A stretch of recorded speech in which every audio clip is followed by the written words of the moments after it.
안녕하십니까.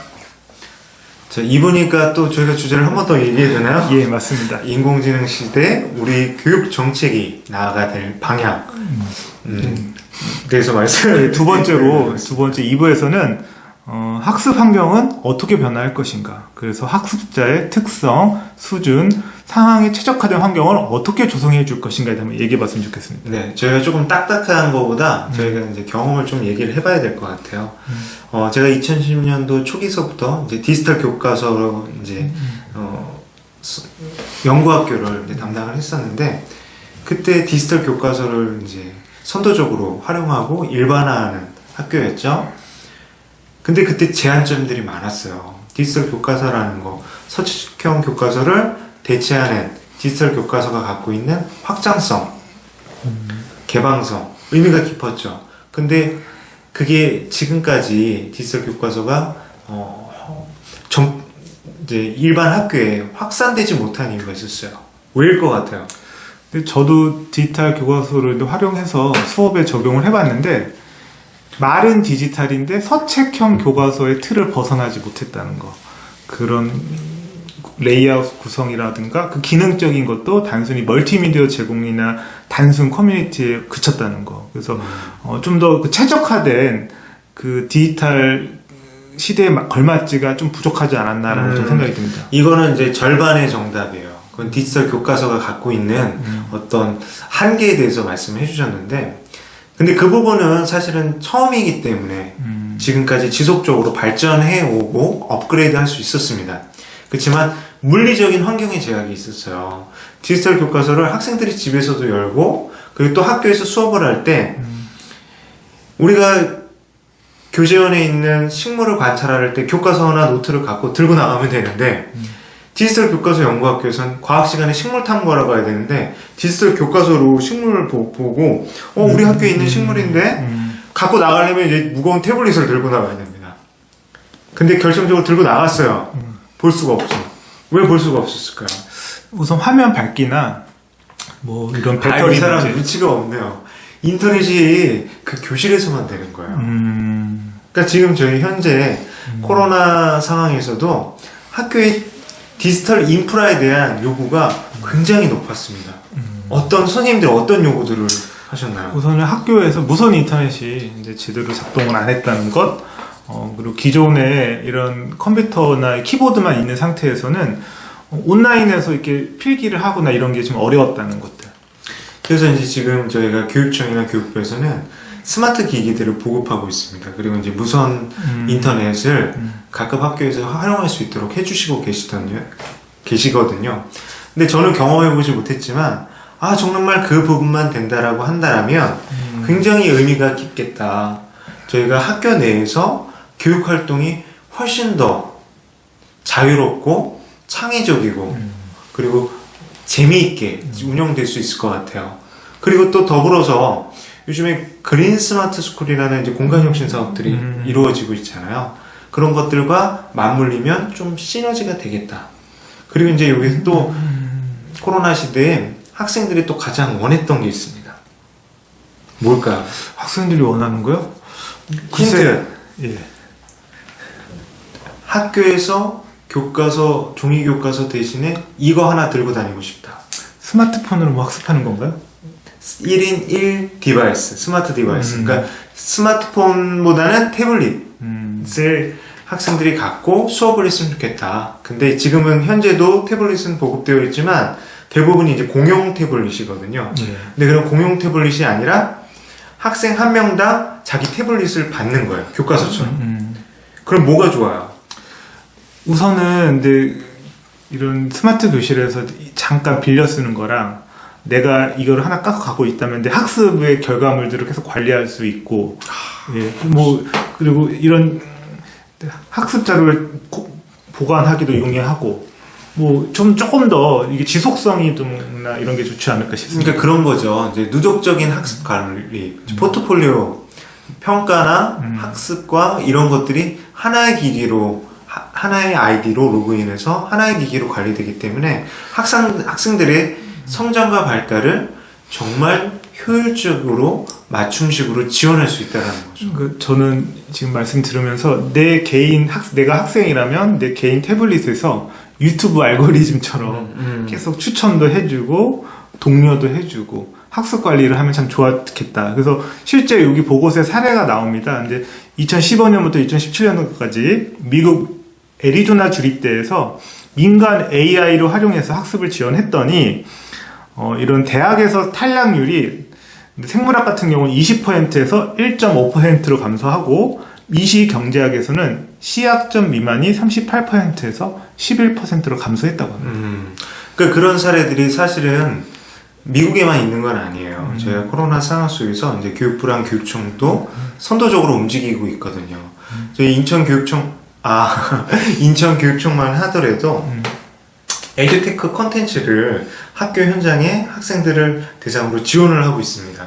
물론 전체 학생들을 대상으로 지원하는 건 아닌데 태블릿과 그리고 이제 에듀테크 콘텐츠를 활용할 수 있는 하나의 아이디가 부여가 되는 거죠. 그러면 학생들이 학교에서든 가정에서든 방과 후든 수업 시간이든 자기의 아이디를 갖고 자기 스마트 기기로 학습을 할 수가 있죠. 그 예전하고는 틀려요. 예전에 이제 저희 소프트웨어 선도학교 같은 이제 정책학교를 운영하다 보면 태블릿이 있는데 태블릿을 막 쓰다가 이제 그 시간이 끝나면 태블릿 보관함에 딱 넣어야 돼요. 근데 그때 애들이 제일 막 급하게 하는 게 뭐냐면 로그아웃이에요. 근데 로그아웃을 할 정도의 환경이 되는 학교도 사실은 좋은 학교입니다. 대부분의 학교는 공공 아이디를 그냥 부여받거든요. 그러니까 자기의 포트폴리오를 만들기가 어려웠어요. 그 부분이 한계가 있었는데 지금은 확실히 좀 달라지고 있죠. 그런 것들이 의미 있는 변화인 것 같습니다. 그리고 이제 이 보고서에서 이제 유네스코에서 2019년도에 이 불가피한 이유로 집, 병원 등에서 수업을 듣거나 긴급 위기 상황 시에 교육이 지속될 경우에 AI가 아주 효과적이다라고 이렇게 보고를 했습니다. 그래서 저는 병원 학교나 뭐 특수학생이 같은 경우 이런 학습의 지속성을 유지할 때 이런 AI가 좀 도움이 된다라고 생각이 듭니다. 그러면 이제 원격 수업이 이루어지는 상황, AI를 이렇게 활용할 수 있는데 이때 가장 중요한 게 무엇일까요? 학생들에게 필요한 거. 저는 이제 이번에 원격 수업에서 가장 많이 화두가 됐던 게 그 교사의 실제감이라고 해서 이제 학생들이 원격으로 접속을 하다 보니까 실제감이 떨어져서 자꾸 딴짓을 하고 학습 집중력이 떨어진다는 거예요. 근데 AI는 그 학생의 이런 여러 가지 반응을 즉각 반응을 하니까 그 집중력을 키우는 데서 좀 도움이 되지 않는다.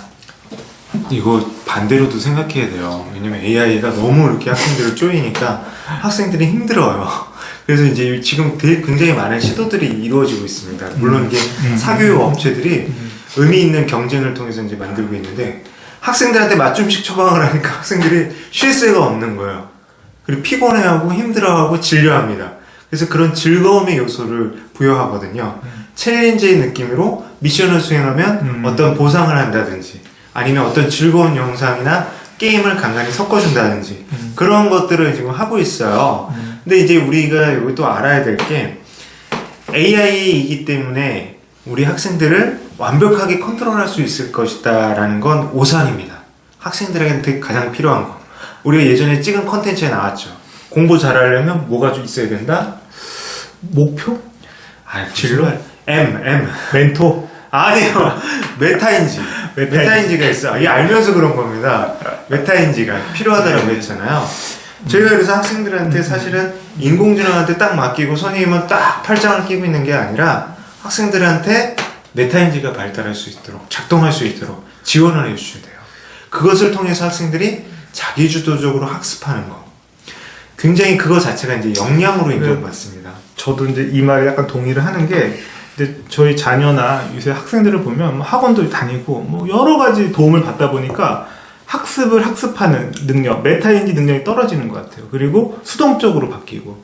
그러니까 인공지능의 폐해가 혹시나 그런 걸로 나타날 수도 있다는 생각이 들어서 학생들의 자기주도 능력이나 자기관리 능력, 학습 주도성은 AI가 침해는 하지 않아야 된다라는 생각이 들었습니다. 저희 인프라에 대한 것은 조금 이야기 나눠봤는데 이 부분에 있어서는 사실은 지금 굉장히 많은 정책적인 노력들이 이루어지고 있습니다. 그래서 아직 가야 할 길은 멀지만 단계적으로 이루어져야 될 거라고 믿어요. 그리고 이제 저희가 미래 교육하면 빠지지 않고 나오는 게 유연한 교육과정, 학점제 뭐 이런 것들이 얘기가 되거든요. 좀 교육과정 쪽에 대한 이야기를 좀 해봤으면 좋겠습니다. 대선생님 어때요? 인공지능 시대 학생들에게 맞춰진 학생들이 필요한 교육과정 유연하게 운영될 수 있나요? 그거는 뭐 제가 보기엔 필수적인 거고, 이런 디지털이 본격화되고 인공지능 시대에는 당연하다라고 저는 생각이 듭니다. 아 근데 이게 말씀은 당연하다고 하지만 우리가 지금까지 항상 논쟁이 됐던 게 보편 교육과 수월성 교육이거든요. 학생들한테 교육의 기회도 평등해야 되지만 최근에는 이 교육 기회 평등뿐만 아니라 결과의 평등에 대한 얘기도 이어지고 있어요. 근데 학생들이 갖고 있는 어떤 가정 환경 그리고 어떤 경제적 상황에 따라서 학생들이 어떤 친구는 빠른 시간 안에 속진을 하고 어떤 친구들은 속진은커녕 학습 결손이 발생할 수도 있는 거잖아요. 그런데도 유연한 교육과정 운영 가능한 겁니까? 그러니까 지금 이거와 일맥이 같은 게 고교 학점제 본격적인 도입이잖아요. 근데 요즘 학생들한테 여러 흥미를 고려하고 관심을 고려하고 수준을 고려해서 이런 고교 학점제가 도입이 되는 것처럼, 근데 교육과정도 이제는 이런 시대의 변화가 워낙 빠르고 다양한 영역에서 이 인재가 필요한 상황에서는 이런 다양한 교육과정이 유연하나 다양하는 시대적으로 당연한 흐름이라고 저는 생각이 듭니다. 아, 우리 대선생님 미꾸라지 같아요. 제가 잡으려고 해서 잡을 수가 없어요. 워낙 능수능란하셔서 이제 앞으로의 미래 교육과정은 유연해질 수밖에 없다라는 거고, 그리고 지금과는 다릅니다. 우리가 속진이라는 개념을 이제 갖고 수월성 교육의 문제로 삼는 게 입시 위주의 교육에 대해서 얘기를 하거든요. 근데 지금은 이제 대학이 중요한 시대가 아니에요. 우리 코로나 시대, 이제 작년도 대학 입시죠. 대학 입시에서 놀랄만한 결과들이 있었습니다. 미달하는 대학들이 속출했어요. 우리 학령 인구의 학생들이 줄어들고 있어요. 오히려 대학이 뽑고 싶은데 학생들이 없는 상황이 된 거죠. 그리고 요즘의 학생들은 꼭 대학에 우선을 두진 않아요. 자기가 갖고 있는 개성과 재능과 꿈을 향해서 이제 전진을 하게 되거든요. AI 시대, 이럴 때 학생들이 꿈에 대한 지원들을 할 수 있을 것 같아요. 전 AI 시대는 바로 평생학습 시대다라고 이제 얘기를 하고 있고, 이런 지식이나 정보 유통기한이 단축되고 있고, 일자리의 변화가 다변화되고 있고, 여러 가지 변화가 심하다. 이 평생학습 시대라는 게 사실은 예전에는 평생 동안 공부하라는 얘기야? 라고 생각했는데, 지금은 다른 것 같아요. 평생학습 시대라는 건 우리가 생애 주기별로 자기가 관심 있고 필요한 기능과 지식이 다르다라는 거예요. 지식이 굉장히 짧아지고 있죠. 우리가 어렸을 때 배웠을 때, 제가 그때 이제 국계함 만드는 거 실과 시간에 배웠었거든요. 그거를 배우고 나서 한 번도 제대로 써먹지 못하다가 최근에 쓰고 있어요. 왜? 직접 가구를 만들고 그러는 경우가 있잖아요. 저희 가족들이 이케아 가구를 갖다 줬는데 저도 모르게 그걸 어느 순간 조립해야 되는데 그때 배웠던 지식을 떠올려 보지만 제 능력의 한계로 떠오르지가 않더라고요. 그러면 제가 어떻게 했겠어요? 영상을 찾아봤죠. 평생학습 시대라는 건 우리 인간의 필요에 의해서 계속 즐겁게 학습한다라는 거, 그리고 그것을 지원할 수 있는, 근데 평생 학습을 지원할 수 있는 교육 체제가 이루어져야 된다.